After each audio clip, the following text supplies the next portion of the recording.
할렐루야. 오늘은 성탄주일입니다. 성탄절에 관한 말씀을 전하게 되어서 저도 많이 기쁩니다. 성탄절의 주인은 누굴까요? 예수님, 아기 예수님으로 오신 예수님이 주인이고 그분을 보내신 하나님이 영광을 받으셔야 할 날인데, 우리가 잘 아는 것처럼 아이들한테 성탄절 그러면 생각나는 것이 뭐냐 해서 보라 그랬더니 제일 먼저 산타크로스 할아버지가 제일 먼저 나왔습니다. 산타크로스 할아버지는 정말 귀한 세인트 니콜라우스라고 하는 분이었는데, 그분이 이상하게 변질되어서, 그죠? 특별히 코카콜라의 그 상업 주위에서 빨간 옷을 입혀가지고 코카콜라를 선전하기 위해서 시작된 것이 이 산타크로스 할아버지, 그렇게 잘못된, 퇴색된 그런 것으로 바뀌어져 있습니다. 산타크로스는 참 귀한 분이고, 무엇보다도 예수님의 그 뜻을 잘 전했고 예수님의 뜻대로 살았던 귀한 분이어서 다시 한번 그 산타크로스 할아버지에 대해서 생각하면서 성도인 우리가 그렇게 살아야 되겠구나 하는 것을 생각을 해야 할 것인데, 그런데 반대로 산타크로스 선물 주는 날로 생각하고 또 크리스마스 트리, 선물 이런 것들로만 생각하지 예수님, 이 성탄절의 주인이신 예수님을 생각하지 않는 계절이 되었습니다. 다시 우리는, 그쵸? 성탄절의 주인은 누구예요? 예수님이신 것을 잊어버리지 말고 동방박사처럼 황금, 유행, 모래, 선물을 찾아 이해하는 교변, 온 성들이 해야 할 겁니다. 이 달기에 하나에서 우리의 복자심을 되셨는데, 우리를 들어서 여들 미국에 유학을 보낸다, 한국에 살면서. 그럴 때는 그 자녀들이 있을 것에 대해서 걱정을 많이 하잖아요. 그래서 아는 사람들을 통해서 어디에 이제 하숙을 하게 될지, 방을 얻을지, 또 도와줄 사람들이 누굴지 이런 거를 다 알아본 다음에 유학을 보내고 그렇습니다. 아니면 아이들이 다 알아서 그렇게 가는데, 하나님께서 예수님을 이 땅에 보내실 때에도 누구를 통해서, 어떤 사람들을 통해서 내 아들 예수님을 보낼까 하는 생각을 하셨던 것 같습니다. 우리 한국이 요새 세계적으로 아주 참 BTS라고 그래가지고 이 방시혁 씨라고 하는 사람이 그렇게 기른 방탄소년단이 아주 얼마나 큰 인기를 누리고 한국을 선전하고 그러는지 몰라요. 예전에는 박진영이라고 하는 사람이 JYP인가요? 그런 걸 통해서 B라고 하는 사람, 또 원더걸스 이런 사람들을 통해서 얼마나 그렇게 많이 우리 한국의 문화를 그렇게 국위를 선전했는지 모르죠. 근데 그 사람들의 공통점을 보면 이 박진영 씨라든지 방시혁 씨라든지 이런 분들을 보면은 어떤 사람들이 내가 계획하고 있는 것들을 잘 해낼 수 있을까라고 하는 것을 잘 선택해서 뽑았습니다. 그리고 잘 훈련시켜서 그들로 하여금 그 일을 하게 하는 것을 보게 됩니다. 우리 인간들도 그 일을 잘 하기 위해서 거기에 맞는 사람들을 뽑습니다. 하나님은 어떠셨을까요? 하나님도 마찬가지죠. 아기 예수님으로 세상에 보내실 때에 그냥 아무에게나 보낸 것이 아니라, 그쵸? 정말로 아기 예수님, 하나님의 아들 되신 그분을 아기 예수님으로부터 출발하도록 보내야 하기 때문에 좋은 가정, 좋은 사람을 선택했어야만 합니다. 특별히 성령으로 잉태된 그 예수님을 세상에 보내기 위해서 지금 세상에 있는 많은 그런 관례, 그런 율례를 그대로 오면 예수님께서 사생자이기 때문에 처음서부터 그 어머니와 함께 죽어야만 마땅한 일들이 생길 수밖에 없어요. 이런 것들을 다 어우러서 참 하나님의 뜻을 온전히 이룰 수 있는 그런 사람이 누군가, 그 가정이 어딘가라고 하는 것을 생각하고 고른 사람이 누구냐면 요셉과 마리아였습니다. 요셉이라고 하는 사람은 우리가 구약에도 야곱의 12아들 중에 11번째 아들 요셉 잘 알죠? 그래서 형제들에게 의해서 시기 가운데 팔려가서 애굽에 먼저 가서 오히려 이스라엘 백성들이 정말 그렇게 큰 그런 민족을 이루게끔 한 그러한 그 장본인이 된 것 우리는 잘 압니다. 그래서 구약에서 예수님의 표본이 되는 사람이 누구냐라고 할 때 모든 사람들이 다 이구동성으로 요셉을 이야기합니다. 야곱이 죽었을 때에 형제들이 와서 그쵸, 혹시 이제 아버지가 죽었기 때문에 우리를 해하려 할까봐, 자기네들이 잘못한 것이 있어서 해하려 할까봐 그렇게 할 때 내가 하나님을 대신하리까라고 하는 그러한 그 용서와 그쵸, 화목과 이런 제물이 되어서 그렇게 했던 그분을 예수님에게 제일 가까운 그런 사람이라고 보는데, 우리 신약에 있어서 그 예수님을 세상에 낳게끔 하신 분이 누구냐면 요셉이라고 하는 사람입니다. 우리가 성탄절 이야기를 할 때 성모 마리아 이야기를 참 많이 합니다만, 사실 이 마리아도 귀중한 분입니다. 그래서 이 마리아가 정말 그 성령으로 잉태되었을 때에 그 가브리엘이 와서 수태고지를 할 때 내가 어떻게 사내를 알지 못했는데 그렇게 됩니까? 라고 할 때 하나님께로부터 온 그런 아들인 것을 알았을 때 이 사람도 에스더처럼 죽으면 죽으리다. 응? 조금 이따 또 설명을 드리겠지만 정혼한 관계 속에서 그 요셉의 아이가 아닌 하나님의 성령으로 말미암아 잉태된 아이를 가졌다는 것은요, 그 마리아가 죽음을 각오한 그런 결단이 아니면 안 되는 거죠. 그래서 주의 종입니다 라고 받아들인 그런 훌륭한 마리아, 그분 참 훌륭한 분입니다. 그래서 캐톨릭에서는 성모 마리아라고 참 그분을 거의 신 이상으로, 어떤 때는 잘못 생각하면 예수님보다 더 위에 있는 그런 분으로 추앙하는 그런 분위기가 많습니다. 그것은 이방 종교의 태양신의 아들로서의 그 모습을 그 가운데 슬쩍 들여보내기 위해서 성모 마리아의 개념을 집어넣었던 것을 우리는 또 교회사에서 또 바라보면, 잘 연구해보면 그런 맥락도 찾아볼 수가 있는데, 어쨌든 이 마리아라고 하는 인물을 통해서 하나님께서 예수님을 이 세상에 낳게 하셨는데, 근데 저는요, 다시 한번 이 모든 성탄절의 이야기를 통해서 하나님께서 왜 마리아에게 그렇게 예수님을 낳게 하셨는가라고 하는 것을 생각해 보면 요셉이 있기 때문에 그랬던 거예요. 네. 요셉이 아니었으면요, 오히려 마리아가 임신했을 때 벌써 돌로 맞아 죽었어야 돼요. 그렇죠? 정혼한 여인이 딴 남자랑 바람 피웠기 때문에, 그렇기 때문에 돌로 맞아 죽었어야 되는데, 그럼에도 불구하고 괜찮을 거라고 생각했던 것은 요셉이었기 때문에 가능했던 거예요. 요셉이. 그래서 오늘은 이 성탄의 그 모든 일들, 하나님께서 이루시려고 하셨던, 세계를 구원하시려고 하신 그 일, 예수님을 통해서 하실 일들을 순조롭게 진행하게 해준 인물로서 특별히 요셉을 생각하려고 합니다.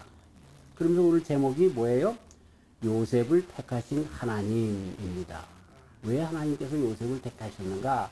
그리고 이 땅에서 우리를 통해서 주님의 복음이, 그 예수님이 전파되어야 되는데, 과연 하나님께서 나를 이 세대에 택하실 수 있는가? 나도 그럼 요셉과 같이 선택받는 자가 되어야 되겠다라고 하는 그런 것들을, 요셉을 선택하신 하나님을 통해서 한번 생각을 해보려고 합니다. 저와 우리 성도님들이 이 말씀을 다 듣고 난 다음에, 그래, 나도 이렇게 하나님께서 마음껏 나를 택하셔서 일하실 수 있는 그런 종으로 살아야 되겠다라고 하는 그런 결단이 서시기를 주님의 이름으로 축원합니다. 참 로마서 8장 29절 이하에 보면, 하나님이 미리 아신 자들로 또한 그 아들의 형상을 본받게 하기 위하여 미리 정하셨으니 이는 그로 많은 형제 중에서 맏아들이 되게 하려 하심이니라. 또 미리 정하신 그들로 또한 부르시고 부르신 그들을 또한 의롭다 하시고 의롭다 하신 그들을 또한 영화롭게 하셨느니라. 여기 보면 하나님께서 미리 아시고 선택한 자들이 있다는 거예요. 그리고 그 선택한 자들로 맏아들이 되게 하셨다. 그러면서 그들을 통해서 그리스도 예수님을 전하는 그러한 이 땅의 사도들로 삼으시는 그런 일들, 그래서 그들을 가만히 놔두지 않으시고 우리 하나님께서 의롭다 하시고 의롭다 하는 것으로 끝나는 것이 아니라 그들을 영화롭게 만드시는 그런 축복을 주시기 위해서 그랬다. 그런 거 보면은 하나님이 미리 선택하는 자들이 있다는 거예요. 미리 선택하는 자들. 바로 예수님을 낳게 하기 위해서 요셉을 선택하신 것처럼, 이스라엘을 구원하기 위하여 요셉을 선택하신 것처럼, 이렇게 요셉과 같은 자를 통해서 미리 아시고 선택한 자들을 통해서 그런 일들을 이루어 나가시는 것을 보게 됩니다. 성경에 보면 많은 사람들이 나옵니다. 선민이라고 이야기하는 이스라엘 백성들, 과연 그럴까요?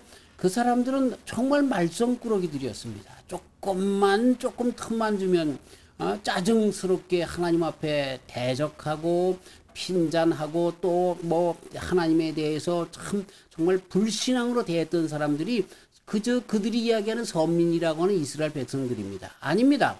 그저 몇몇 사람들입니다. 우리가 잘 아는 것처럼 에녹이라고 하는 사람, 그렇죠?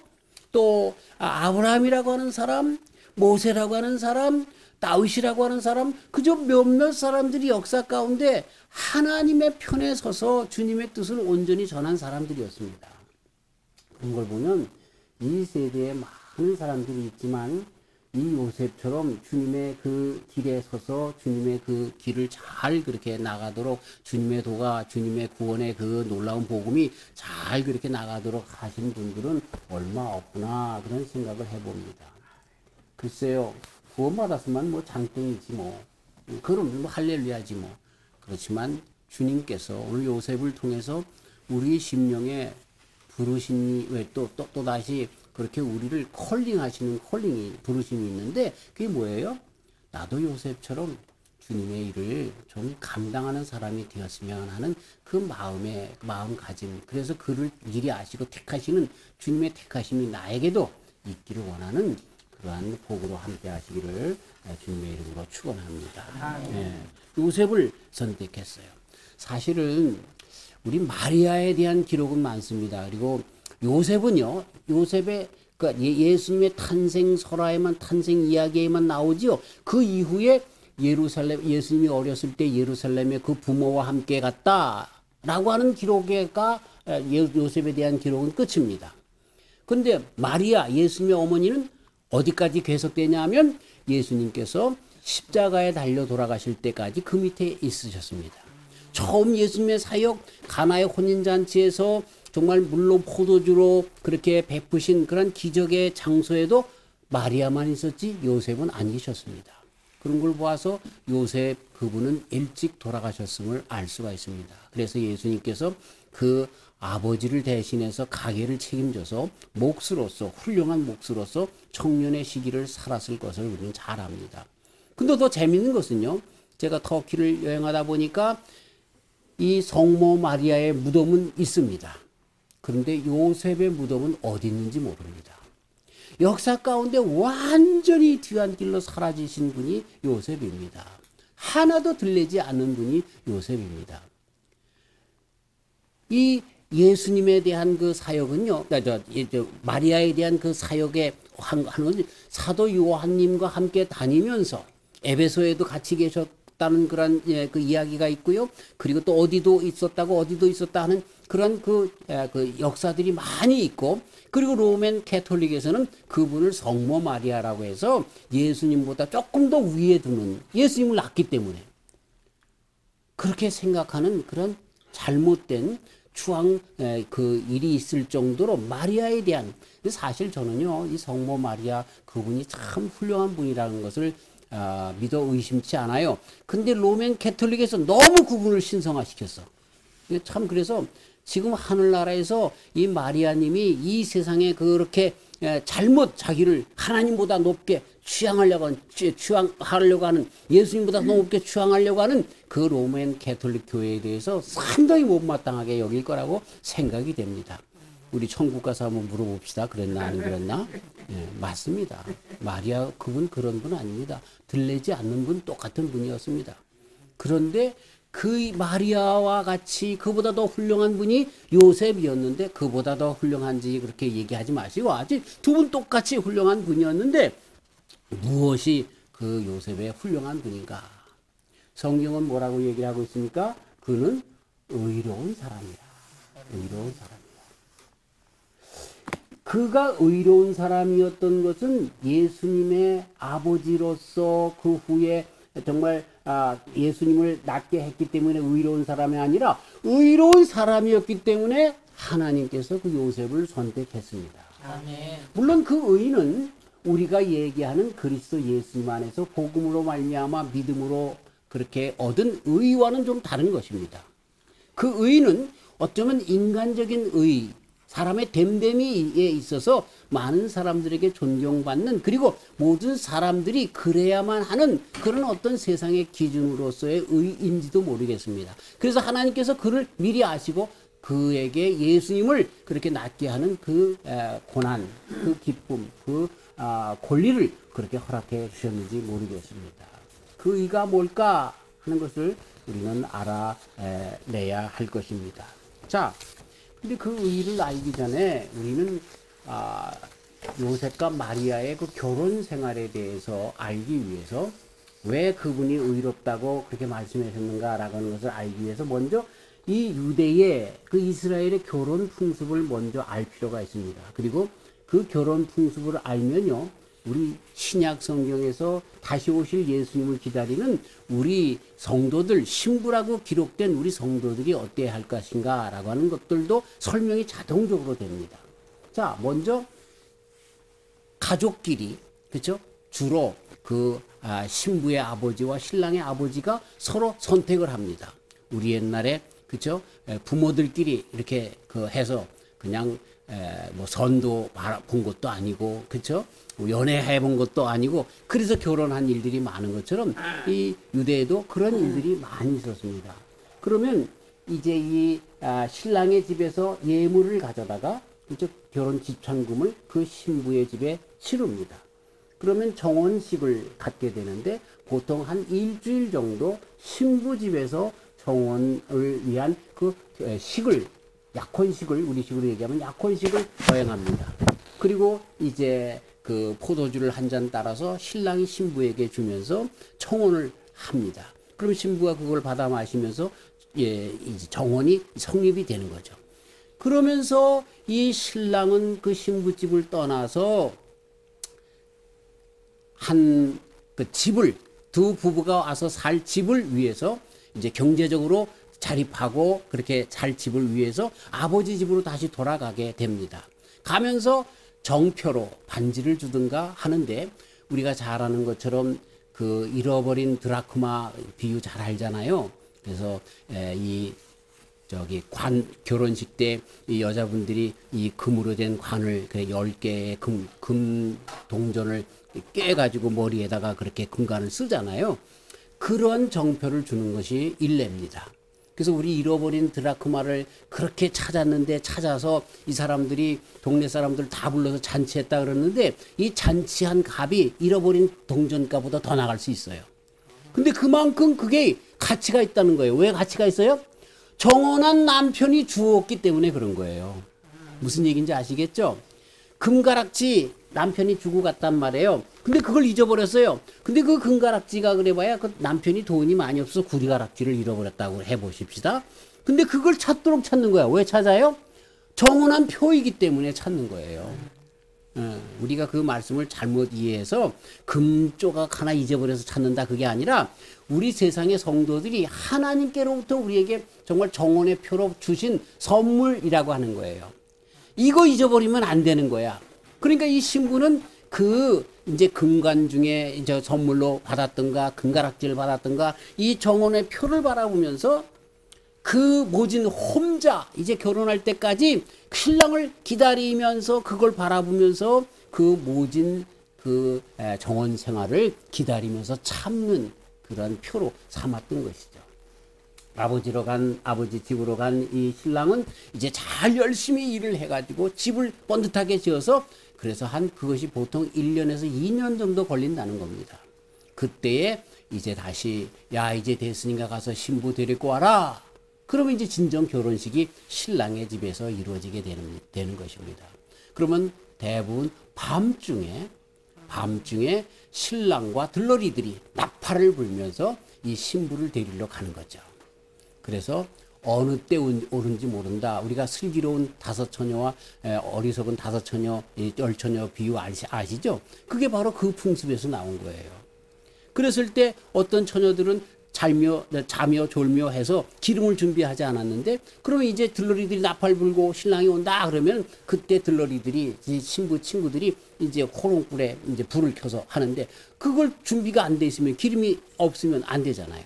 그럼 그들이 환하게 불을 밝혀서 이제 그 신부를 데리고 가서, 그렇죠? 신랑 집에서 결혼식을 거행하는 겁니다. 그래서 그 결혼식도 한 일주일 걸려서 성대하게 그렇게 하고 부부로서 살게 되는 거죠. 자, 그래서 그 사람들의 결혼은요, 정원서부터 시작해서 결혼까지 하는 기간이 보통 1년에서 2년 걸리는 거예요. 그런데 그 정원 기간 동안에 그 여자는요, 남자가 전쟁에 나가서 죽었어요. 본래 그래서 정원한 기간은 남자 군대 안 가도 됩니다. 본래 우리가 잘 아는 것처럼 그 구약의 율법에 그렇게 모세를 통해서 그렇게 말씀을 하시는 거예요. 그런 남자가 죽으면요, 이 사람은 과부예요. 결혼한 적이 없는데 정혼했기 때문에 과부인 거야. 그리고 그때 정혼했는데 아기를 낳잖아요. 그러면 그 아기는 그 남편의 아기예요. 자, 그런데 정혼한 사이 중에 이 여자가 다른 아이를 임신했다. 그러면 이게 뭐예요? 결혼을 배신한 거예요. 간음한 거예요. 그래서 간음한 사람은 어떻게 됩니까? 돌로 맞아서 죽어야 마땅하게 되는 것입니다. 그런데 요셉이 듣고 보니까 자기가 아무런 일도 없었는데 그 아버지 집에서 자기는 열심히 일을 해서, 그죠? 아내 맞을, 마리아를 맞을 집을 마련하고 있는데 들리는 소문이 무슨 소문이 들려요? 당신 정혼한 그 마리아가 아이를 가졌는데 요셉 당신의 아들이요, 이 얘기가 들리는 거예요. 자, 한번 생각해 보세요. 남자인 제가 사랑하는 아내가 될 사람이 있는데 그 사람과 결혼을 약속하고 그랬는데 그 사람이 그 사람의 아이를 베었다 그럴 때 그 마음이 어떻겠어요? 아주 가슴이 찢어지겠죠. 그 배신당한 거, 그죠? 사랑하는 사람을 빼앗겼다라고 하는 그러한 그 마음, 뭐 등등이 이 마음속에 큰 갈등이 일어났을 거예요. 그래서 열이면 거의 열은 남자들 9열은 다 그 아이 내 아이 아니에요. 저 아주 추잡스러운 여인이네요. 그렇게 얘기했을 거예요. 그 입 한마디만 떨어지면 마리아는 어떻게 돼요? 돌로 맞아 죽는 거예요. 그러면 그 마음 가운데 에이, 기왕에 사랑했던 그 마음이 애증으로 변하고 복수심으로 변해서 죽어 마땅한 여인이라고 하고 그거 괘씸죄에 걸려서 말이죠. 싸다 이렇게 하고 끝났을 거예요. 근데 요셉은 의인이었다라고 하면서 나온 첫 번째 사건이 뭐예요? 이거를 무마시키려고 했습니다. 왜? 그렇게 되면 마리아가 죽기 때문에. 여러분, 의의가 뭔 줄 아세요? 하나님께서 기뻐하시는 자의 의의가 뭔 줄 아세요? 그리고 우리 성도들이 가져야 할 마음의 자세가 뭔 줄 아세요? 남의 허물을 그대로 들추고 에이 저 사람은 그랬대 그러면서 말 만들고 그렇게 하는 것, 그게 아니라는 거예요. 오히려 그런 가운데서도 그걸 감싸주고 그냥 없애려고 하는, 그 사람을 보호해 주려고 하는 그러한 배려의 마음, 그게 의라고 성경은 가르쳐주고 있어요. 마리아는 죽었어야 마땅한 여인인 거죠. 근데 이 요셉이 자기 아이인 것처럼, 그래서 자기가, 그렇죠? 몰래 가서, 정혼한 사이에 몰래 가서 마리아와 그렇고 그런 일을 벌여서 임신한 것처럼 그렇게 했다라고 하는 거죠. 그리고 유대 사람들에게는요, 어떤 법이 있냐면 아내가 마음에 안 들면 이혼 증서를 써주면 이 여인은 다른 남자에게 결혼해도, 다른 남자와 결혼해도 상관이 없습니다. 그러니까 조용히 그 관계를 끊으려고 했다는 이야기는 뭐냐면 자기가 이혼 증서를 써서 그 여자의 앞길을 터주려고 하는 마음까지 가지고 있었다는 거예요. 이러한 세심한 배려, 이게 성경에서 이야기하는 하나님께서 선택하는 사람들의 의라고 하는 거예요. 아이, 참, 이런 걸 보면 요셉은 정말 하나님의 사람이구나 하는 생각을 해봅니다. 우리는 조금만 나에게 해를 주려고 했던 사람들, 어떻게 합니까? 동네방네 다니면서 다 까발리잖아. 저 사람이 말이야, 내 돈을 떼어먹고 도망갔고, 뭐, 어쩌저쩌고. 물론 그것과는 좀 다를 수 있지만, 이 요셉에게서 보는 의의는 이렇게 정말 다른 사람을 배려해주고 그 사람의 곤궁에서 건져주고 하는 것을 하나님께서 보시고 합당하게 여기시는 의가 되었다라고 하는 것입니다. 아멘. 남의 행복을 위해서 자신의 불행에도 불구하고 그러면은 그런 이 요셉의 의였다라고 하는 것입니다. 여러분 보세요. 예수님께서 이 세상에 오신 그 행동이 바로 요셉의 의와 놀랐습니다. 아버지야, 우리 하나님께서 선하심을 통해서 온 것은요, 하나님께서 너를 이루기 위해 어쩌기 위해서 법관을 가신 분입니다. 하나님은 목과 순도입니다. 뭐 이를 없는 사람이 도달물을 많이 남김도 하고 11조도 한다. 그런 방법은 잘못돼도 목적만 바르면 돼. 이게 아니라는 거예요. 하나님께는 목적이 선하면 방법과 수단도 그대로 선한 그런 분이신 것을 알 수가 있는데, 예수님, 우리를 구원하시기 위하여 오신 예수님 보내시기 위해 선택 그 요셉이라고 한번 말하고는 마땅 똑같이 생각하는 분이 있어요. 그래서 남 배려하고 정말 다른 사람들의 행복을 위하여 나는 좀 불행해져도 내 마음 가운데 고통이 있어도 좀 그렇게 그걸 씹어 삼키려고 했던 사람들을 통해서 역사하신 것을 보게 됩니다. 아멘. 그들이 뭐라고 하면요, 교회에서 많은 데 있어. 조금 자기 배 안 맞는 사람 있으면 목사 목에서 배 안 맞는 사람 있어요. 금방 교회에다가 소문을 내는 그런 분들이 있어요. 허 목사는 말이지 뭐가 어떠고. 그래서 그것을 통해서 물론 허 목사라고 하는 사람이 그런 인물이 되어질 수 있지만 그것으로 말미암아 교회가 찢어지는 게 얼마나 많아요. 그건 요셉의 마음이 아닙니다. 그는 하나님께서 선택한 사람이 아닙니다. 오히려 자기가 그것을 부족한 것을 감당하고 슬며시 그죠? 그 허물을 덮으려고 하는 그런 마음을 가진 사람이 요셉이고, 그러한 요셉을 통하여 주님의 하나님의 아들이신 예수님을 보내고 그 보낸다는 말씀은 이 세대에도 계속해서 주님의 복음이 전달되도록 역사하시는 것을 보게 되는 것입니다. 아멘. 이 세상의 사람들은요, 참 의로운 사람들이 참 많은데 그 의가 이 저스티스의 의를 이야기합니다. 법적인. 그러면서 자기는 저스티스를 행하기 때문에, 이 의를 행하기 때문에 자기가 righteousness, 그렇게 의로운 사람인 것으로 착각하는 사람들이 많아요. 목사님을 정죄하고 장로님을 정죄하고 성도들을 정죄하고 그러면서 자기는 정죄하기 때문에 자기는 의로운 사람인 것처럼 속고 지내는 사람들이 얼마나 많은지 몰라요. 의로운 사람이 뭐예요? 우리 요셉에게서 분명히 배웁시다. 요셉은 하나님이 사랑하는 자고 하나님의 그 의를 전하려고 했던, 그 뜻을 그대로 이루려고 했던 분인데, 그분의 의는 뭐예요? 하나님께서 인정해 주시는 의는 뭐예요? 남의 불행을 보아 넘길 수 없는 사람. 예수님처럼 이 세상의 죄악으로 말미암아 모든 사람이 죽어야 하는데, 그런데도 세상에 오셔서 우리를 구원하시기 위하여 당신이 십자가를 지시기 위하여 어린 아이의 모습으로 오신 그것이 바로 우리 하나님의 의고 요셉의 의라는 거예요. 아멘. 왜 우리는 십자가를 지려고 하지 않고 정말 손에 물도 안 묻히고 툭툭 튕기면서 의로운 척하냔 말이죠. 그런 의가 아니에요. 우리 주님께서 좋아하시는 자들은 그런 자들이 아닌 거예요. 하나님께서 이 세상에 일을 하시는 분들은 그런 분들이 아니라는 거야.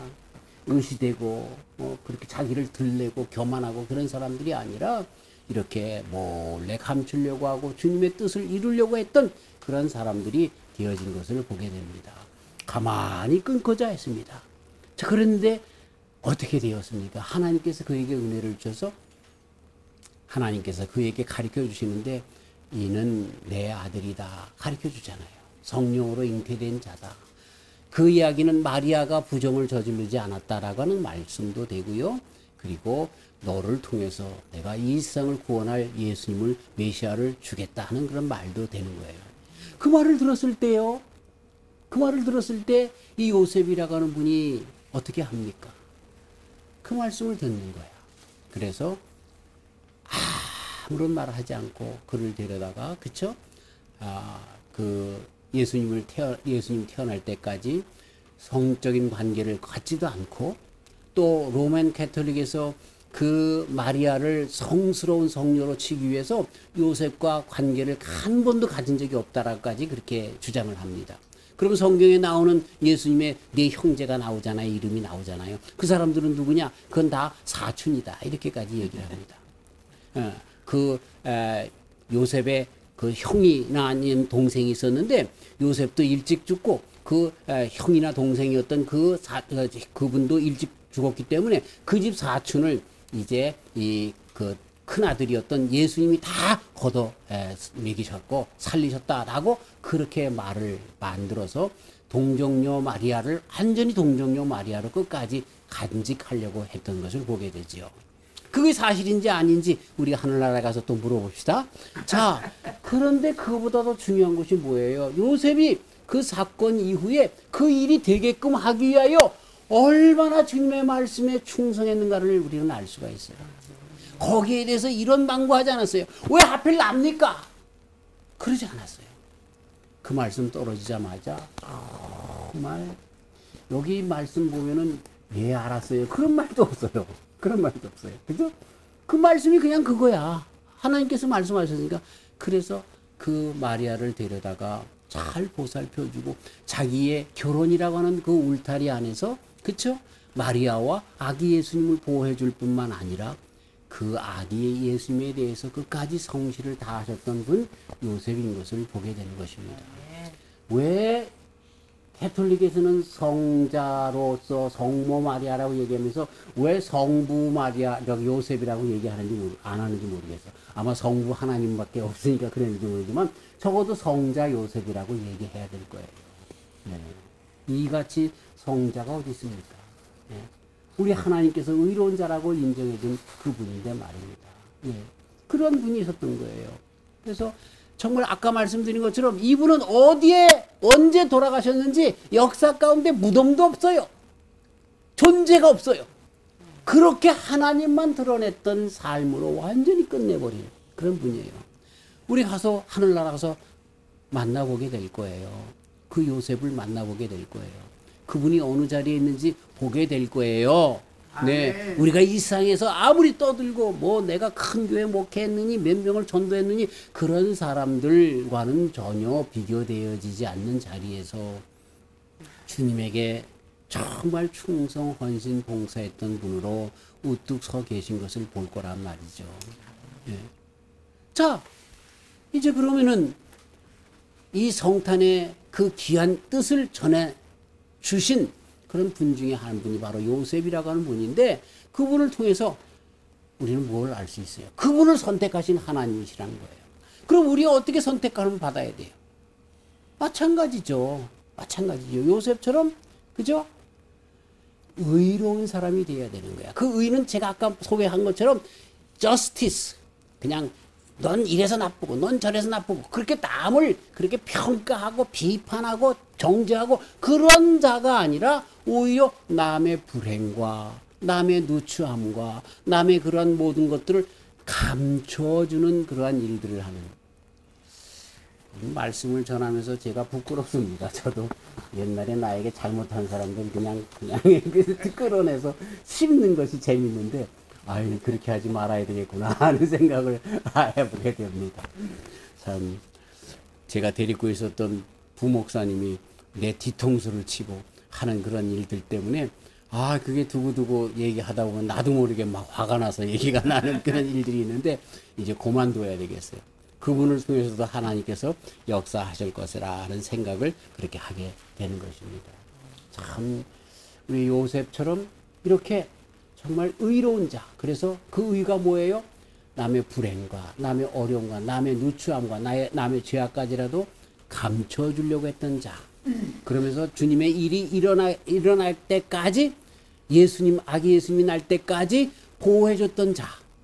그리고 어린 시절을 양육했던 자로서 남았던 자. 그러면서 당신은 역사 가운데 사라지고 예수님만을 높였던 자가 바로 이 요셉이었다라고 하는 것입니다. 우리도 이렇게 이 세상에서 요셉과 같은 귀한 분들로 살기 때문에 나도 모르는 사이에 우리 주님께서 나를 통해서 주님을 전달하는 놀라운 일꾼들로 사용되시기를 주의 이름으로 축원합니다. 아멘. 우리 육신의 아버지이신 요셉이라고 하는 분을 통해서 뭘 알 수 있습니까? 아버지 말씀에 그 명령에 순종했던 우리 성경에 나오는 많은 사람들, 우리 주님께서 기뻐하시는 자들, 그래서 성경에 그 이름이 나타난 사람들의 모든 공통점이 뭐예요? 하나님의 말씀에 순종한 자들이야. 아브라함이 75세가 되었어요. 근데 고향 친척 아비 집을 떠나라. 그때 어떻게 했어요? 아유, 내가 지금 이 나이에. 그러지 않았어요. 알았어요. 그리고 가는 거야. 모세가 40년 동안 궁중에서 그 양들의 교육을 다 받고, 그래서 40년 동안 또 피난하여서 광야에 40년 지났잖아요. 그러고 나서 가라, 내 민족을 향해서 가라. 맨 처음에 나는 입이 둔한 자이다, 그렇게 얘기했지만 어쨌든 어떻게 했어요? 순종하는 거야. 순종하는 거야. 이 모든 사람들의 특성, 하나님이 기뻐하시는 자의 특성이 뭐야? 바로 의로운 자들인데, 그 의로운 자라고 하는 것은 하나님의 말씀에 전적 순종하는 자들, 그리고 그 의로운 사람들의 특징이 또 우리 인간적으로는 어떤 사람들이에요? 남의 고통을 보아 넘기지 않는 사람들이에요. 예수님께서 고통을 그냥 보아 넘기지 않아서 우리 인류를 구원하기 위해 오신 것처럼 이 세상에서 주님께서 찾으시는, 그 예수님의 복음을 전달하기 위해 찾으시는 분들이 누구예요? 바로 그런 분들이라는 거예요. 교회 다니면서 장로라고 하면서 목사라고 하면서 가면요, 괜히 그 앞에 가면 주눅 들어. 왜? 뭐 잘못한 거 지적해낼까 봐 말이죠. 뭐 허목사는 어쩌고 저쩌고, 뭐 김장로는 어쩌고 그럴까 봐 두려워서 말이죠. 많은 사람들이 목사라고 하면, 장로라고 하면 두려워한 그런 일들이 있다는 거예요. 아니죠. 오히려 목사이기 때문에, 장로이기 때문에 많은 사람들이 아유, 목사님이셨군요. 아유, 장로님이셨군요. 어쩌면 그럴 줄 알았어. 이렇게 말이 나오도록 해야 그게 의로운 사람이죠. 그게 의로운 사람이죠. 오히려 내가 고통을 당하더라도 남의 고통을 감당하고 불행을 오히려 행복으로 바꿔주되, 내가 오히려 그 어려움 가운데 빠진다 할지라도 나가는 자들, 이런 사람들이, 요셉과 같은 사람, 이런 사람들을 통해서 하나님께서 일하시는 그런 일들, 복음이, 예수님이 전달되는 그런 일들로 그렇게 하신다라고 하는 것입니다. 저와 우리 성도님들의 삶이 짤막합니다. 이럴 때 요셉처럼 한번 붙잡혀서 살면 얼마나 좋을까요? 아멘. 저와 우리 성도님들이 정말 이 세상에 가장 귀하신 분은 예수님이십니다. 우리의 삶 속에서 그 예수님을 전달해 드리는 요셉과 같은 삶을 사시기를 주님의 이름으로 축원합니다. 아멘. 하나님 아버지 감사합니다. 성탄절기에 많은 말씀이 필요하지만 오늘은 요셉님에 대하여 생각해 봤습니다. 너무나 귀하신 분입니다. 마리아에게 숨겨져 있었지만 오히려 마리아님 못지않게 귀하신 분이었고, 왜 하나님께서 요셉을 선택했는가를 알 수 있게 되어진 그런 분이십니다. 주여, 우리도 예수님 닮은 그 요셉님처럼 이 세상에서 성도로서 예수님처럼 이 세상의 불행을 정말 감싸 안고 남의 허물과 죄악을 오히려 그렇게 감싸 안으면서 주님 앞에 중보하며 살아가는 저의 주의 귀한 종들로서 살아서 오늘날 우리를 선택하여 주님의 복음을 전달하는 그러한 매개체가 되도록 우리를 사용하여 주시옵소서.